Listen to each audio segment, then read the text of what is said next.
बिस्मिल्लाहिर्रहमानिर्रहीम। आज हम पढ़ेंगे एंटी डिप्रेसेंट्स का ओवरव्यू। ठीक है, देखिए एंटी डिप्रेसेंट्स दो तरह के होते हैं। फ़र्स्ट ऑफ़ ऑल याद रखें, एंटी डिप्रेसेंट्स होते हैं दो तरह के, ठीक है ना।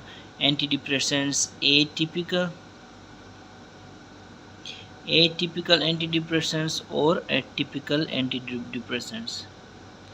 ठीक है, एटिपिकल और typical anti depressants. First of all typical anti depressants में कौन कौन है हमारे पास? सबसे पहले है हमारे पास सुसरीज, सेलेक्टिव सेरोटोनिन रीअपटेक इनहिबिटर्स। फिर हमारे पास सुनरीज, ठीक है, सुनरीज सेरोटोनिन, एंड ये सेलेक्टिव नहीं है, ये सेरोटोनिन है, ये सेलेक्टिव सेरोटोनिन रीअपटेक इनहिबिटर है।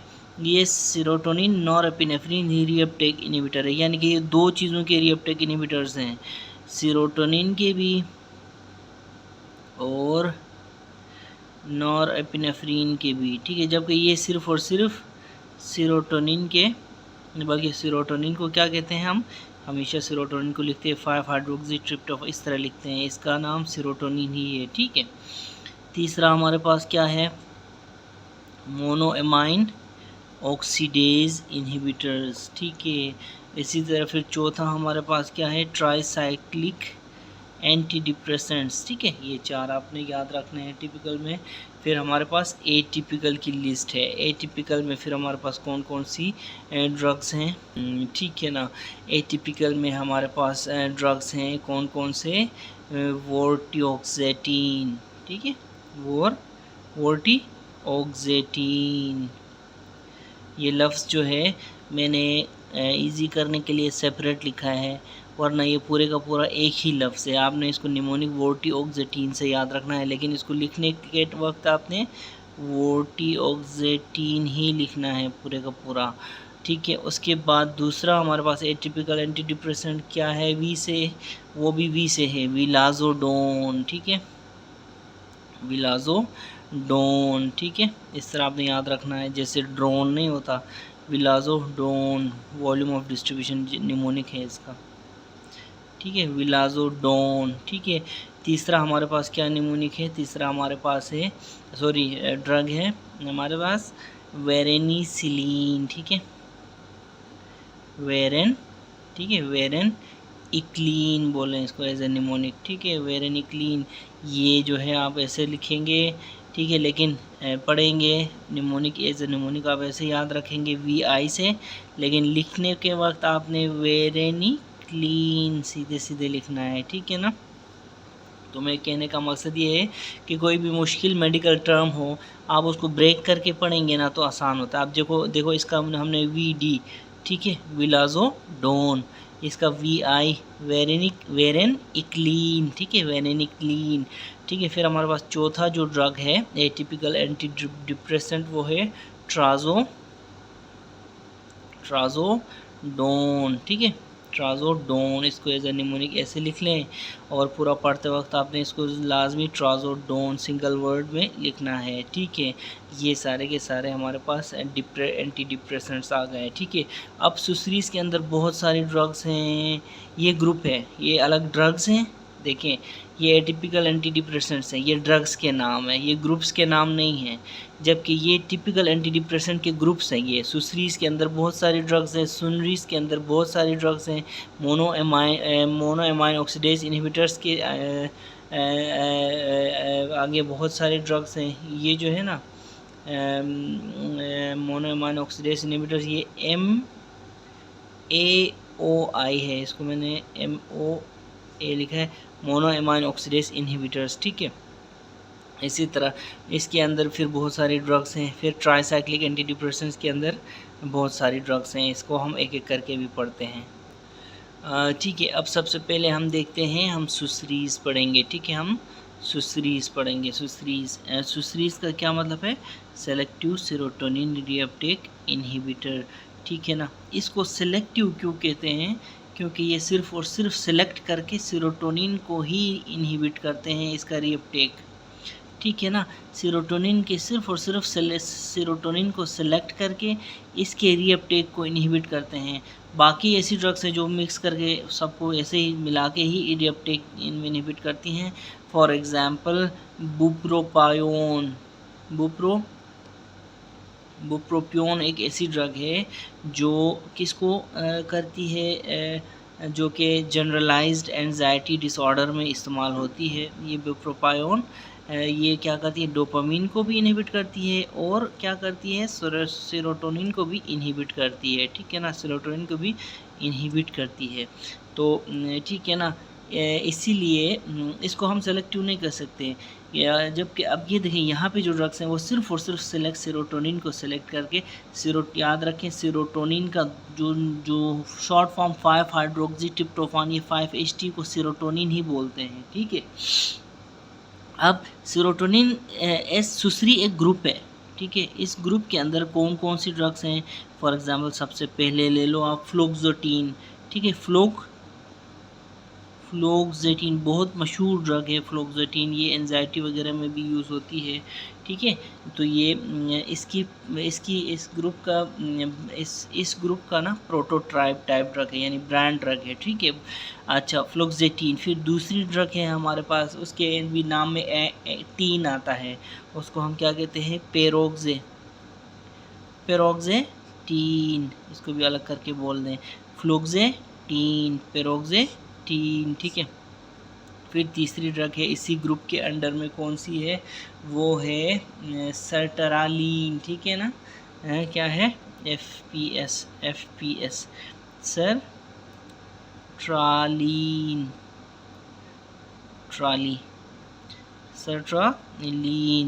फिर उसके बाद नेक्स्ट ड्रग है इसी ग्रुप में शामिल है, वो भी कौन सी है, वो है फ्लुओक्सामीन। ठीक है, FLU फ्लुओक्सामीन,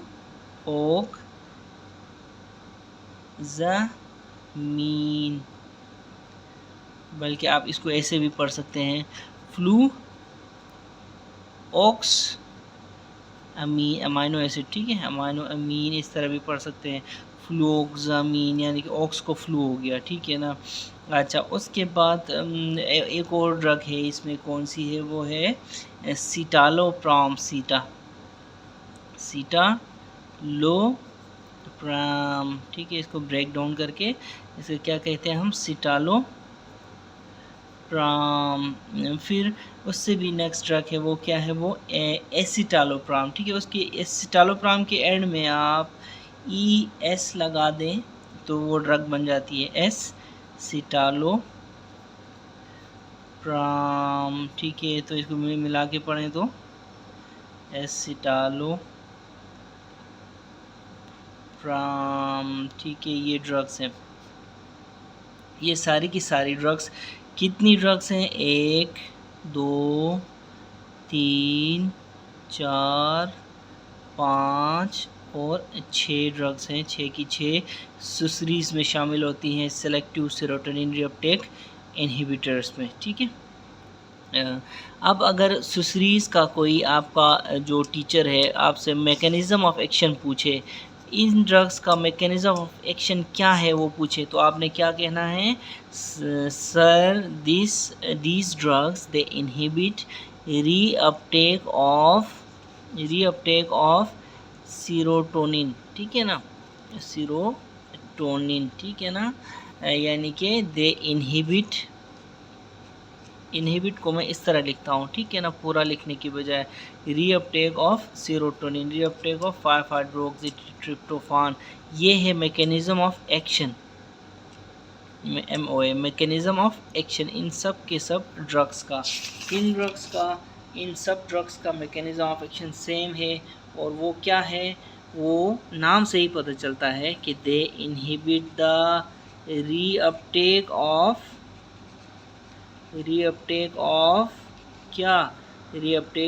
serotonin.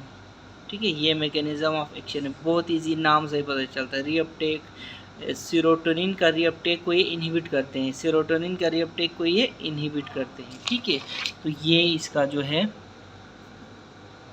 Mechanism of action हो गया। अब मैकेनिज़्म ऑफ एक्शन के बाद हम क्या पढ़ते हैं, थेरापेटिक यूज़, यानी कि इन ड्रग्स को हम कहाँ कहाँ इस्तेमाल करते हैं, या फिर क्लिनिकल यूज़ में हम भी बोल सकते हैं, थेरापेटिक यूज़ भी बोल सकते हैं।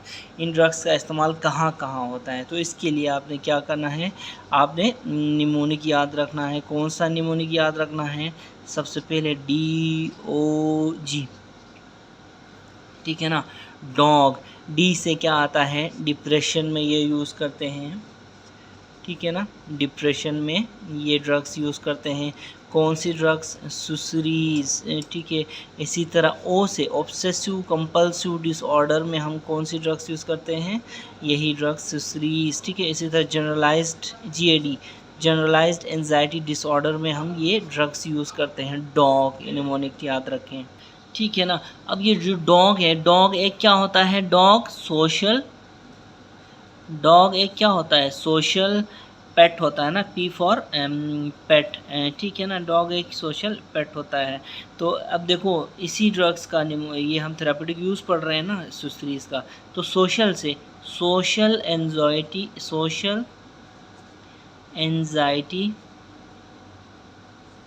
डिसऑर्डर, ये भी एक वो है डिसऑर्डर, ठीक है। सोशल एंजाइटी डिसऑर्डर में भी हम सुसरीज यूज़ करते हैं। फिर पेट, P फॉर पेट, P से क्या, हम इसको क्या करते हैं, हम इसको जो है प्री मेच्योर इजैकुलेशन में भी यूज़ कर सकते हैं। प्री मेच्योर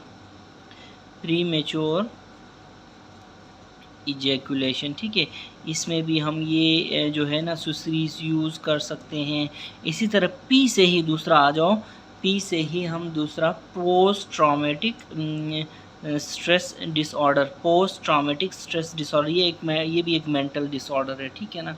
तो अमेरिकन आर्मी जब अफ़गानिस्तान में आवाम को जो मासूम लोगों को मार रही थी, तो वो लोग मार मार के इतना कत्ल करते थे कि वो उनको खुद अमेरिकन आर्मी को पोस्ट ट्रॉमेटिक स्ट्रेस डिसऑर्डर होता था। वो सोचते थे, वो पागल होने वाले हो जाते थे।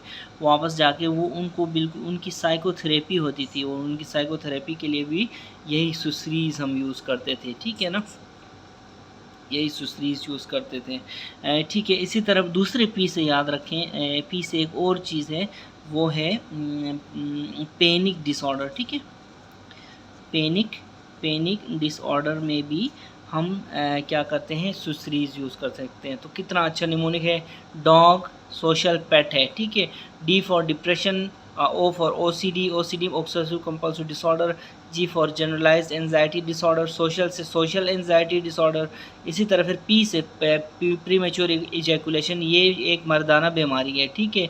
इसी तरह P से अगेन दूसरे P से पोस्ट ट्रॉमेटिक स्ट्रेस डिसऑर्डर, ठीक है, पोस्ट ट्रॉमेटिक, ठीक है, ये मेंटल ट्रॉमा होता है, ठीक है। इसी तरह P से पैनिक डिसऑर्डर। तो ये सारी आप याद करेंगे तो आपके 10/10 मार्क्स ही आ जाएंगे, ठीक है, ठीक है। अगर फिर P से अगर एक और चीज़ याद करना चाहें तो आप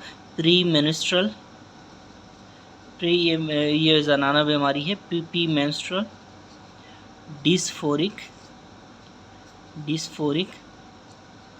डिसऑर्डर, इसमें भी जो है हम सुसरीज यूज़ करते हैं। याद रहे हम इस वक्त क्या पढ़ रहे हैं, थेरापेटिक यूजेस ऑफ सुसरीज हम पढ़ रहे हैं, सेलेक्टिव सेरोटोनिन रीअपटेक इनहिबिटर, ठीक है।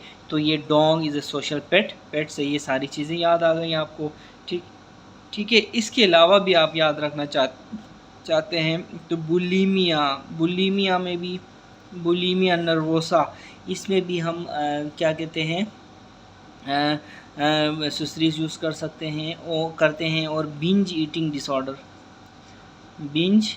डिसऑर्डर, ठीक है। बुलीमिया नर्वोसा एक ऐसी मेंटल कंडीशन है जिसमें लड़कियां अपने आप को मोटा समझती हैं, हालांकि वो मोटी होती नहीं है इतना, लेकिन वो अपने आप को मोटी समझ के जहन में रखती है कि हम नहीं खाएंगे तो हम पतली हो जाएंगे, और वो खा के इतनी पतली हो जाती हैं कि वो बिल्कुल अस्पताल में एडमिट करने के लायक हो जाती हैं। फिर भी वो इस सोच से बाहर नहीं आती कि वो पतली हैं, वो सब अपने आप को मोटी ही समझती हैं। तो ये बुलिमिया नर्वोसा एक ऐसा डिसऑर्डर, इसमें भी हम क्या कहते हैं, सुसरीज यूज़ करते हैं। तो ठीक है, ये आपने याद रखना है। डॉग इज़ अ सोशल पेट।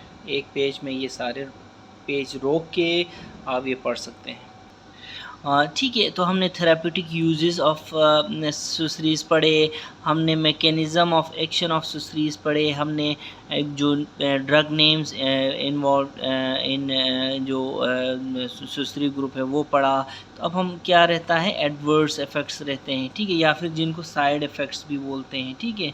तो एडवर्स इफ़ेक्ट्स ऑफ सुसरीज क्या क्या हैं? एडवर्स इफ़ेक्ट्स ऑफ सुसरीज, एक बात बहुत अच्छी तरह याद रखनी है कि सुसरीज के जो साइड इफ़ेक्ट्स हैं, ठीक है ना, as selective serotonin reuptake inhibitors, ठीक है, इनके जो साइड इफ़ेक्ट्स हैं वो कम होते हैं एज़ कम्पेयर टू क्या, ट्राईसाइक्लिक एंटी डिप्रेसेंट्स। मैंने कहा था ना कि एंटी डिप्रेसेंट्स में हमारे पास क्या क्या हैं, हमारे पास सुसरीज हैं, सुनरीज हैं, और मोनोअमाइन ऑक्सीडेज इनहिबिटर्स हैं, और ट्राईसाइक्लिक एंटी डिप्रेसेंट्स हैं।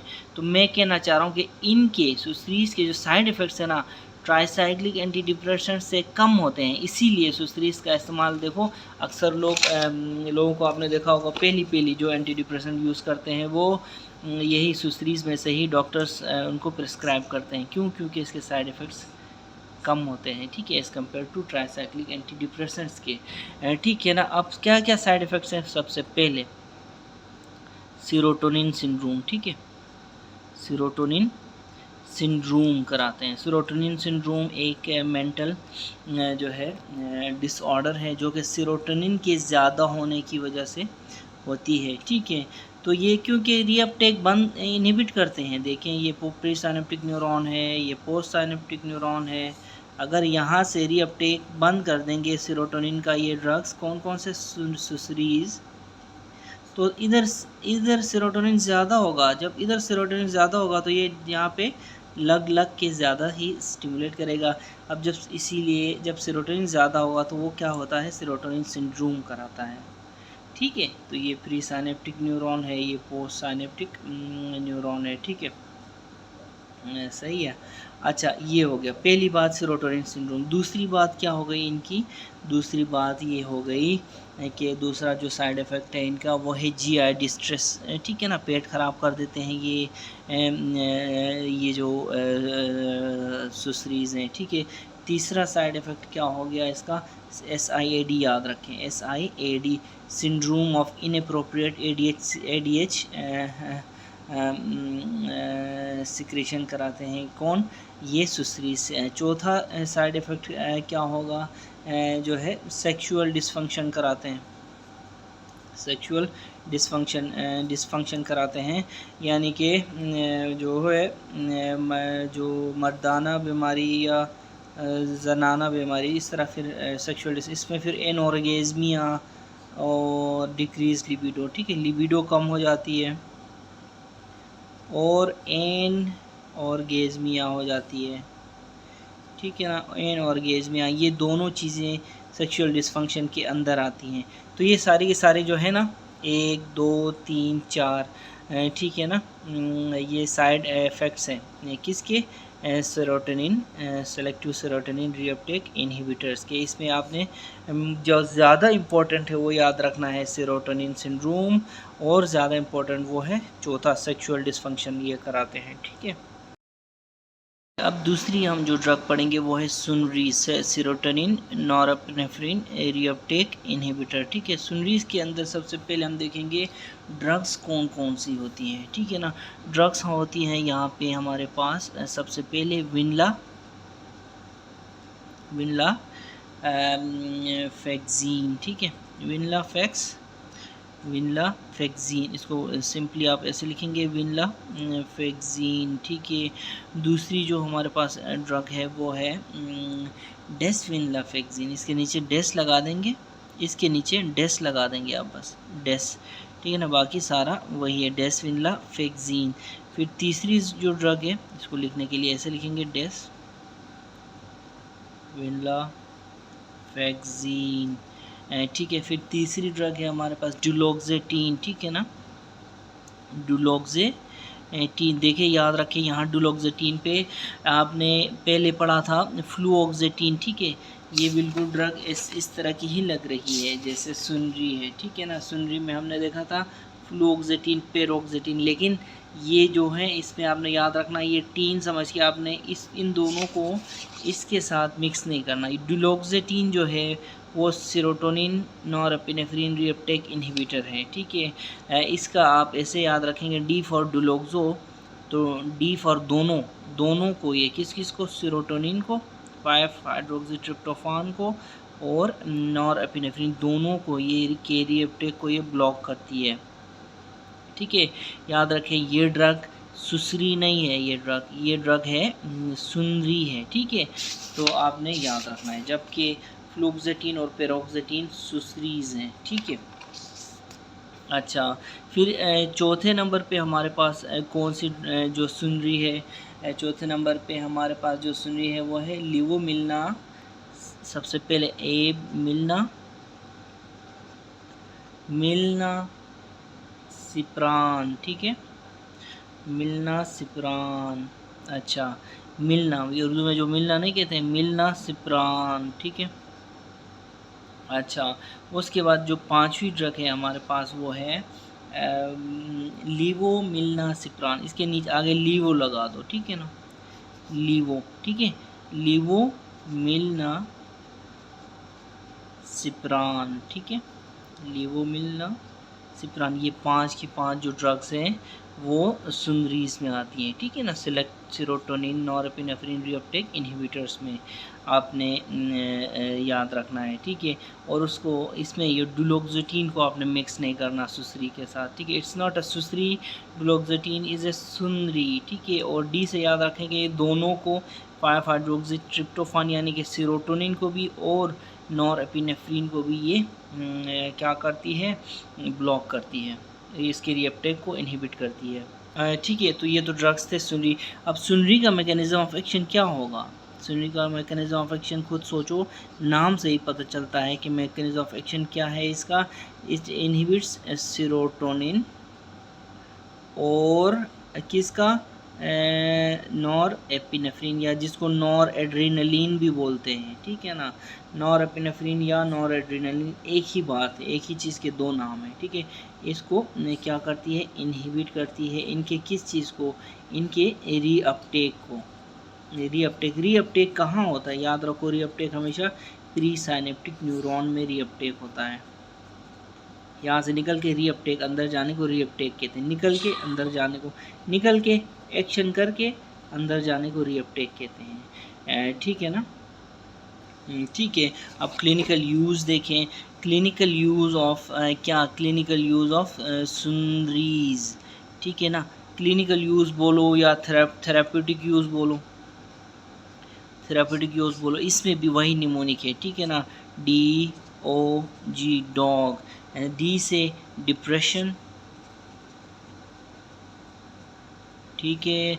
ओ से OCD ऑब्सेसिव कंपल्सिव डिसऑर्डर, और जी से क्या आता है, जनरलाइज्ड एंजाइटी डिसऑर्डर, ठीक है, ठीक है। फिर डॉग इज़ ए सोशल, तो इसमें क्या, सोशल एंजाइटी डिसऑर्डर, ठीक है, सैड जिसको बोलते हैं, social anxiety. G GAD, generalised anxiety disorder, SAD, social anxiety disorder. Dog is a social. फिर पेट, ठीक है, वही निमोनिक है, मैं आपको बताता हूँ डिफरेंसेस कहाँ हैं, ठीक है। पेट में इसको आप देखें, again PTSD post traumatic stress disorder में यूज़ कर सकते हैं। अगेन दूसरे P से फिर क्या है, इसको भी आप पैनिक डिसऑर्डर में यूज़ कर सकते हैं, DO से डिसऑर्डर, ठीक है। फिर अगेन आप इसको, ठीक है, पैनिक डिसऑर्डर हो गया और PTSD हो गया, ठीक है, ठीक है ना। अब फ़र्क कहाँ है, या ये तो सुसरीज भी यहाँ इस्तेमाल होते हैं, लेकिन अब सुनरीज फिर और सुसरीज के थेरापेटिक यूज़ में फ़र्क कहाँ है, फ़र्क यहाँ है। डी से आप याद रखें, डायबिटिक न्यूरोपैथी में हम सुनरीज यूज़ करते हैं, हम सुसरीज यूज़ नहीं करते इस केस में, ठीक है, डायबिटिक न्यूरोपैथी में। इसी तरह फिर एक और इसका है फाइब्रोमायाल्जिया, ठीक है, F से फाइब्रोमाइल्जिया एक ऐसी बीमारी है जिसमें पेशेंट को कहीं भी पेन नहीं होता, लेकिन वो हर जगह पेन होने का वो डॉक्टर को बताता रहता है, पेन कहीं नहीं होता उसको, ठीक है। फाइब्रोमाइल्जिया में स्पेशली ठीक है ना, हम कौन कौन सी सुनरीज देते हैं फाइब्रोमाइल्जिया में? हम सुनरीज देते हैं डुलोक्सेटिन, और हम क्या देते हैं? डुलोक्सेटिन और मिलनासिप्रान, ये दोनों हम फाइब्रोमाइल्जिया देखें। बाकी चीज़ें तो सेम है, लेकिन सुनरीज हम डायबिटिक न्यूरोपैथी में भी यूज़ कर सकते हैं, सुनरीज को हम फाइब्रोमाइल्जिया में यूज़ कर सकते हैं, ठीक है ना। याद रखें, फाइब्रोमाइल्जिया में हम कौन सी सुनरीज देते हैं?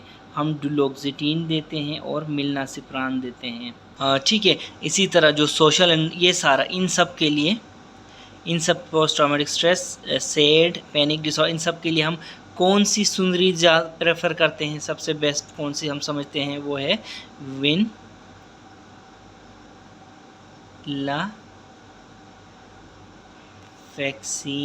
ठीक है, जो इसकी प्रोटोटाइप ड्रग है। विनलाफेक्सिन हम यूज़ करते हैं इन के लिए, ठीक है।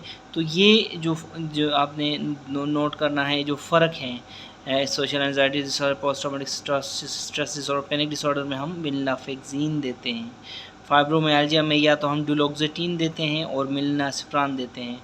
इसी तरह जो डायबिटिक न्यूरोपैथी में भी हम सुनरीज यूज़ कर सकते हैं, लेकिन कौन सी सुनरीज यूज़ करते हैं ये हम आपको बाद में बताएंगे, ठीक है। इतना आपने याद रखना है, सही है, ठीक है। इसी तरह जो selective serotonin norepinephrine reuptake inhibitors की जो साइड इफ़ेक्ट्स हैं, फ्यू साइड इफ़ेक्ट्स जो आपने याद करनी है, भूलनी नहीं है, उनमें सबसे पहले है हमारे पास ब्लड प्रेशर हाई कराते हैं, ये बीपी हाई कराते हैं।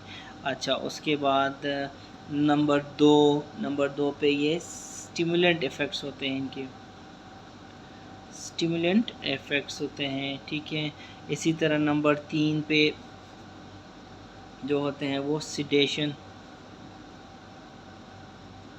नंबर 4 पे जो है वो नौजिया कराते हैं। ये 4 चीज़ें आपने याद रखनी है। ब्लड प्रेशर रेस कराते हैं, स्टिमुलेंट इफ़ेक्ट्स हैं इनके सुनरीज के, ये आई है, ठीक है, सेरोटोनिन नॉरएपिनेफ्रिन रीअपटेक इनहिबिटर, और उसके बाद सिडेशन कराते हैं और नौजिया कराते हैं, ये साइड इफ़ेक्ट्स हैं, ठीक है। ठीक है, तो हमने क्या क्या पढ़ा? हमने सुसरीज पढ़ा, हमने सुनरीज पढ़ा। तो अब रहता क्या है? ट्राइसाइक्लिक एंटी डिप्रेसेंट रहते हैं, मोनोएमाइन ऑक्सीडेज इनहिबिटर्स रहते हैं, और एटिपिकल जो एंटी डिप्रेसेंट्स रहते हैं, ये हम बाद में पढ़ेंगे। लेकिन एक टेबल जो हमने करनी है, वो पहले मैं आपको उस टेबल के बारे में बताऊँगा, फिर हम बाकी चीज़ें करेंगे, ठीक है। तो ये टेबल जो है ये बहुत ही इम्पोर्टेंट है। इसमें आपको बहुत सारी आपकी जो एंटी डिप्रेसेंट्स के मैकेनिज़्म ऑफ एक्शंस आपको याद याद हो जाएंगे ऐसे ही, ठीक है। याद रखें, यहाँ पे हम देखें 3 जो न्यूरॉन्स हैं, 1 2 3, ये जो न्यूरॉन है ये देखो इस तरह, ये वाला, और ये जो न्यूरॉन है ये वाला, ये दोनों प्री साइनेप्टिक न्यूरॉन्स हैं। और ये जो है, ये देखें यहाँ पे लिखा हुआ है पोस्ट, ये जो है ये पोस्ट साइनेप्टिक न्यूरॉन है, ठीक है। अब देखें, जो पोस्ट साइनेप्टिक न्यूरॉन है, इसमें प्री साइनेप्टिक न्यूरॉन से जो वो है न्यूरोट्रांसमीटर रिलीज़ होके आके लगते हैं। ये जो 2 चीज़ें हैं, ये देखें यहाँ पे रिसेप्टर्स हैं, ठीक है, ये रिसेप्टर्स हैं। ये कौन सा? फॉर एग्जांपल अब देखें, ये सेरोटोनिन रिसेप्टर है, करीब से देखें तो ये क्या है? ये सेरोटोनिन रिसेप्टर है, और ये क्या है? ये नॉरएपिनेफ्रिन रिसेप्टर है। अब होता क्या है? होता ये है कि ये फ़र्ज़ करते हैं कि ये नॉर एड्रीनर्जिक एक न्यूरॉन है, ठीक है, ये इसका एक्सन है, ये लंबा टर्मिनल, ठीक है। इसी तरह ये सीरोटोनर्जिक न्यूरॉन है। नॉर एड्रीनर्जिक न्यूरॉन होने का क्या मतलब है? वो ये मतलब है कि जब ये न्यूरॉन स्टिमुलेट होता है ना, तो अपने वेसिकल्स से ये क्या निकाल देता है? नॉर एड्रेनलिन, यानी कि नॉर एपिनेफ्रिन निकालता है। मैंने कहा था ना कि नॉर एपिनेफ्रिन और नॉर एड्रेनलिन एक ही चीज़ के 2 नाम हैं। तो नॉर एड्रेनर्जिक न्यूरॉन होने का मतलब ये है कि ये जब स्टिमुलेट होता है तो यहाँ से नॉर एपिनेफ्रिन फेंकता है बाहर, ठीक है ना। जबकि सीरोटोनर्जिक न्यूरॉन होने का क्या मतलब हुआ कि जब ये स्टिमुलेट होता है तो क्या निकालता है, ये सीरोटोनिन सिक्रेट करता है। ये देखें 5 हाइड्रोक्सी ट्रिप्टोफान इज सीरोटोनिन, ये देखें यहाँ पे ये निकला हुआ है, ठीक है ना, सही है। तो अब हम देखते हैं एक एक करके, ठीक है। फॉर एग्जांपल ये एक्सॉन है, यहाँ से नॉरएड्रेनर्जिक न्यूरॉन का टर्मिनल आएगा तो अंदर देखें वेसिकल्स है, ठीक है। वेसिकल्स से क्या निकल रहा है, ये निकल रहा है नॉरएपिनेफ्रिन। अब नॉरएपिनेफ्रिन आके इधर आके एक रिसेप्टर जो इधर पोस्ट साइनेप्टिक न्यूरॉन पे पड़ा हुआ है, इस रिसेप्टर पे टच होता है तो आगे सिग्नल ट्रांसड्यूस हो जाता है, सिग्नल ट्रांसडक्शन हो जाती है, ठीक है। अब जब इसका काम ख़त्म होता है तो ये नॉरएपिनेफ्रिन वापस अंदर चला जाता है ऐसे करके, इसको रीअपटेक कहते हैं, ठीक है ना। अब इसको रीअपटेक कहते हैं, ठीक है ना। अच्छा, अब जब ये रीअपटेक आता है ना, रीअपटेक जो है, ठीक है ना, जब रीअपटेक नहीं होगी तो यहाँ पे नॉरएपिनेफ्रिन या नॉरएड्रेनालिन जिसको बोलते हैं, इसकी मिकदार ज़्यादा होगी, है ना।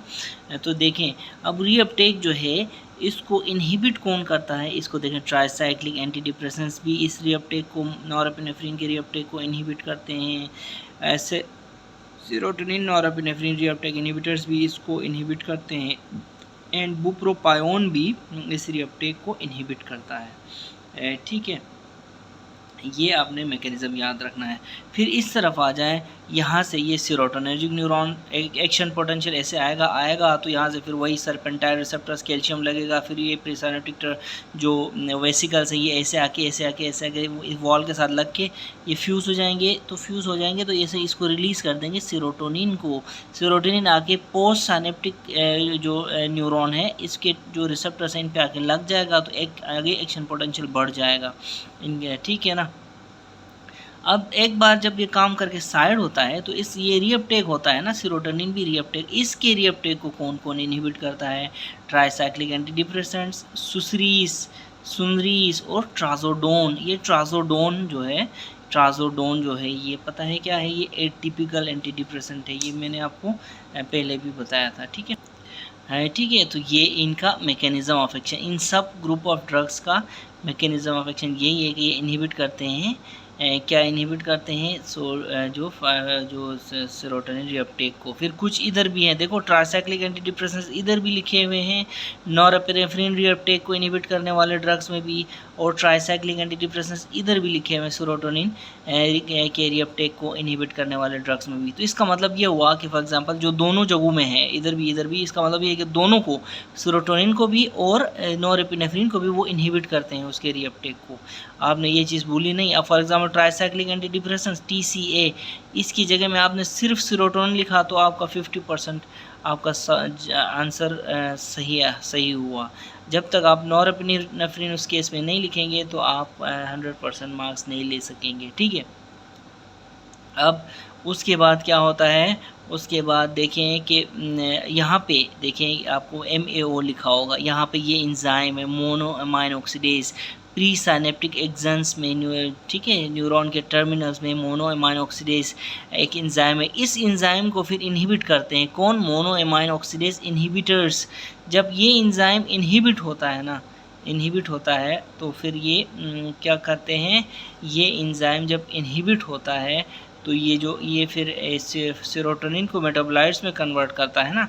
तो जब ये एंजाइम इनहिबिट होता है तो भी ये सीरोटोनिन की यहाँ पे लेवल बढ़ जाता है। जब यहाँ पे लेवल बढ़ जाता है तो यहाँ आना भी ज़्यादा होता है इसका, ठीक है। इसी तरह नॉरएपिनेफ्रिन के साथ भी ऐसा है, monoamine oxidase inhibitor, monoamine oxidase, ये एंजाइम अगर ये ड्रग्स इस एंजाइम को बंद कर दें तो नॉर्मल नॉरएपिनेफ्रिन का लेवल बढ़ जाता है और इधर भी ज़्यादा आता है, ठीक है। तो यहाँ से हमें मोनोअमाइन ऑक्सीडेज इनहिबिटर्स का भी मैकेनिज्म ऑफ एक्शन पता चल जाता है इन ड्रग्स का।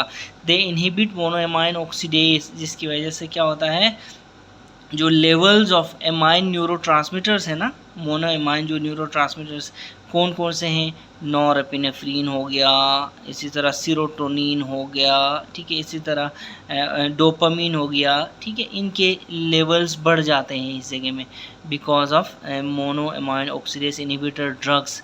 ये जब खाते हैं ना, कोई पेशेंट खाता है, वो जाके इस जगह में आके इनहिबिट करते हैं किसको, इस एंजाइम को, माओ को, ठीक है, माओ माओ माओ। जब बिल्ली मर जाएगी ये, तो जो चूहे होते हैं वो बढ़ जाएंगे ना इस जगह में, कॉमन सेंस है, ठीक है ना। तो माओ इनहिबिटर ये एक जहर है, किसके लिए, माओ के लिए, बिल्ली के लिए। जब बिल्ली मर जाएगी तो ये चूहे नॉरएपिनेफ्रिन और सीरोटोनिन और डोपामिन ऑल्सो, जो कि यहाँ पे नहीं दिया हुआ, डोपामिन भी बढ़ जाता है जब माओ मर जाती है तो, ठीक है। ये तीनों चूहे हैं, ठीक है।